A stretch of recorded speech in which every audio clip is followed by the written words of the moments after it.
we've got a problem here. What did you do? Nothing, I stirred the tanks. Whoa. Hey. This is Houston. Say again, please? Houston, we have a problem. We interrupt this program to bring you breaking news, exclusively from the ABC Newsroom. This is an ABC Special Report. Gosh, I take the weekend off and look what happens. You're live in 4, 3, 2...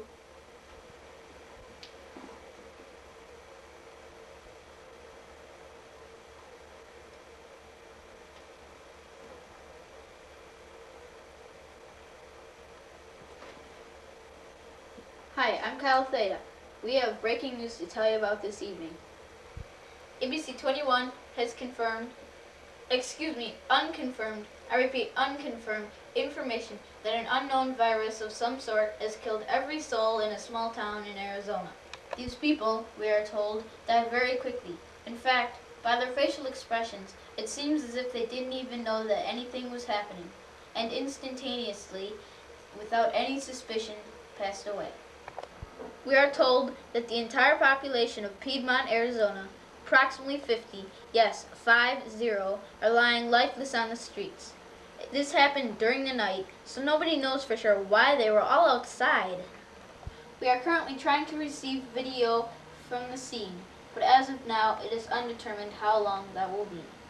We can tell you, however, that this small town was the reported recovery site of a top-secret satellite that was designed to visit the Earth's upper atmosphere, take samples, and return to the Earth for analyzation. Whether or not these two factors are correlated whatsoever is currently the question. We have live team coverage now. Here is our chief correspondent, Rana Layai. Thanks, Kyle. It is believed that the Scoop satellite and the deaths are highly correlated. Many of the local officials that I have spoken to say that the satellite made a lot of commotion and woke up the small town. Supposedly, one man opened the capsule with some household tools and released the upper atmosphere samples that Kyle alluded to before. Various scientists that I've spoken to believe that in the samples was some sort of unknown virus or bacterium of some sort. For further team coverage and a recap of all that's happened, I now refer you to our Chief Medical Examiner, Cal Kulis. Cal? Thanks, Rana. I have received spotted information, if you would, about this virus, if in fact it is a virus which killed these 46 people. Word is that it is an airborne virus that kills its victims almost instantaneously by clotting of the blood. I have talked to various chemists, biochemists, and biologists, none of which could come up with a logical explanation for this clotting of the blood. I've never heard of anything so unusual. There are substances today that clot the blood, but they take many minutes, even hours. None of which can act so swiftly as in this crisis, and no matter how many catalysts we add, we could never get them to work in a matter of seconds. This crisis has to be looked at more in depth before they hope to find any conclusive evidence. But on a personal note, I truly believe that this virus, or whatever it is definitely, well, from out of this world. All of the people whom I've talked to claim there is no known natural substance or virus that could cause such a phenomenon in such a short period of time. Perhaps this crisis is from out of this world. Kyle? Thank you, Cal. That was Cal Kulis reporting live, just north of Piedmont. Just in now from our corporate station, we have video from the scene.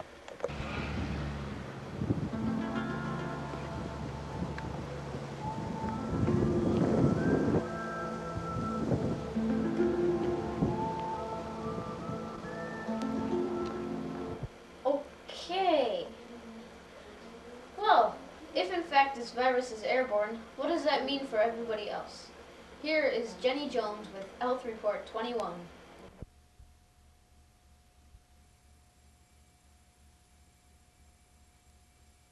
Well, Kyle, because so little is known about this virus, it's hard to attack the characteristics and exact mechanics. But with all airborne viruses, obviously it doesn't take direct contact to contract the disease. All it takes is one breath in the wrong place at the wrong time, and you will contract the disease. With this virus, however, that breath could quite possibly be your last. If it multiplies rapidly, it could spread over the entire Earth in, well, a matter of weeks and kill most everybody. However, it could just as easily die out in Piedmont in maybe an hour or so. Scoop satellite engineers in Wildfire would not speak to us at this time. However, I did get a hold of one member of the Wildfire Emergency Escape Team who agreed to talk to us exclusively on ABC 21, as long as we disguised his voice for security needs. I know what the public is thinking by now. They are thinking that we have two options. One is that we, at Wildfire, do nothing, allow this virus to multiply and spread over the entire Earth, killing everybody. Two, we blow up the small town, henceforth, killing all of its living entities, including the Andromeda strain, which has become the organism's adapted name. Well, first of all, if we issue a Directive 712, or in layman's terms, a thermonuclear destruction of the area, we risk the possibility of inducing an international nuclear holocaust. Now many of you are thinking, well, isn't it worth the risk? Maybe this will change your mind. Wildfire has determined that the Andromeda strain is an organism that converts energy directly into matter. Therefore, if a Directive 712 is issued, the Andromeda strain will not die away, but rather thrive on the immense quantities of energy produced by the thermonuclear blast. In the event that this would happen, this organism could multiply exponentially and create a super colony comparative to the size and weight of the entire planet Earth, virtually overnight. So for now, we at Wildfire have to come up with another method of taming this disease.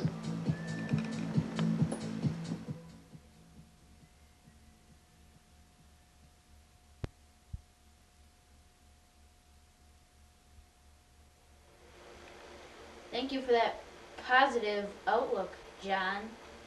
I'm now told that a Wildfire spokesperson is holding a press conference, so we will go there live.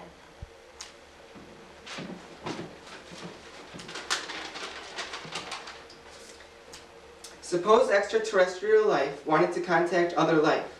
Logically, they wouldn't use sound waves because after X amount of miles, they die out. And light waves, they're even worse. And both are very expensive. So what would they use?